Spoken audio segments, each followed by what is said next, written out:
Hello mga bata, ako si Kuya Raymond mula sa Sacred Heart College. Bilang work immersion student dito sa Quezon Provincial Library, meron akong ibabahagi na munting kwento tungkol sa isang batang mapili sa pagkain o kung tawagin na isang pihikan. Marami din ba kayong reklamo pagdating sa pagkain? Ano kaya ang aral na mapupulot natin sa kwentong ito? Tunghayan ang kwento ni Louis P. Gatmaitan at guhit ni C. Vendeville na pinamagatang mapili sa pagkain si Arin. Ayoko niyan, reklamo ni Arin sa platong may sinangag at longganisa. Sobrang mapili sa pagkain ni Arin. Ayaw niya ng gulay. Ang dulas ng okra, ang pait ng ampalaya. Naiiwan sa plato ang mga piraso ng karne. Nakakapagod nguyain. Nilagang itlog lang ang gustong kainin ni Arin. Pero yung puti lang nito, tinatanggal agad niya ang pula. Malagkit kumakapit sa ngipin at dila. Kaya tuwing tatawag si nanay ng kakain na, ito ang makikita namin sa mesa. Minsan naman, ulam na masabaw lang ang gustong kainin ni Arin. At yung sabaw lang ang kinakain niya. Sabaw ng supa sa umaga, sabaw ng sinangag sa tanghali, sabaw ng tinola sa gabi.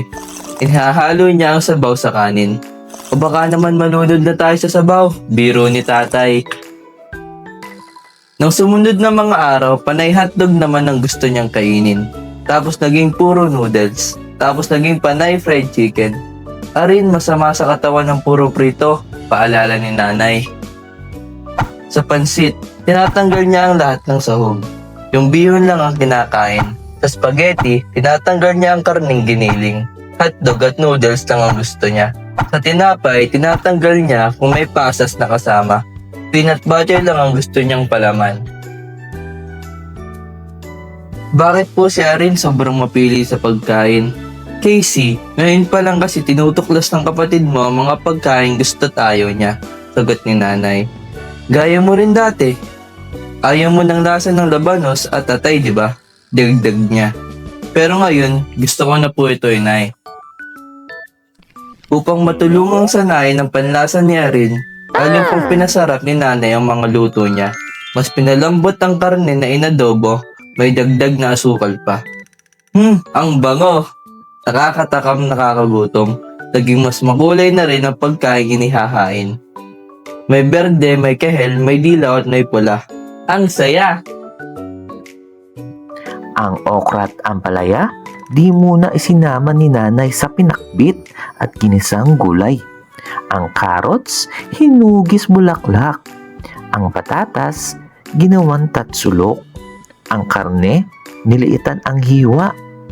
Ang sili, luya, bawang at paminta, pinawasan. Unti-unti, masayang inaamoy at palihim na tinitikman ni Arin ang mga ulam.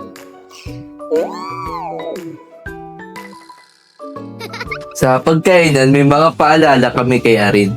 Uminom ka ng tubig kung may maanghang, sabi ko. Anak, tikman mo itong kalabasa, manamis-namis ang lasa, alok ni tatay. Itong isda, hinimay ko na, dagdag ni nanay. Promise, walang tinik. Kalaunan, sumubo na ng sumubo ng pagkain si Arin. Isang umaga, kalahating pula na lang ang naitlog ang naiwan sa mesa. Saan kayo napunta ang kalahati nito? Kinain ko ang pula, sabi ni Arin. Okay din pala. Wow, bakit ka pa nagtira?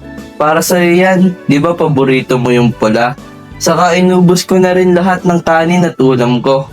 Dagdag pa ni Arin, wala akong tinira. Iktilaok! Tugon kay Arin. Nagulat na lang kami nang biglang tumilaok ang manok sa tapat ng bintana ng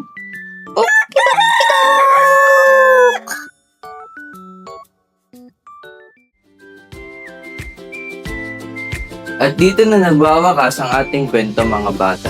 Palagi tayo magpasalamat sa pagkain inihain ng ating mga magulang sa ating lamesa. Tandaan na hindi lahat ng bata kagaya nyo ay nakakakain ng mga pagkain kagaya ng inihanda ng inyong nanay o tatay. Alam nyo bang hanggang ngayon ay maraming bata ang gutom pero walang makain?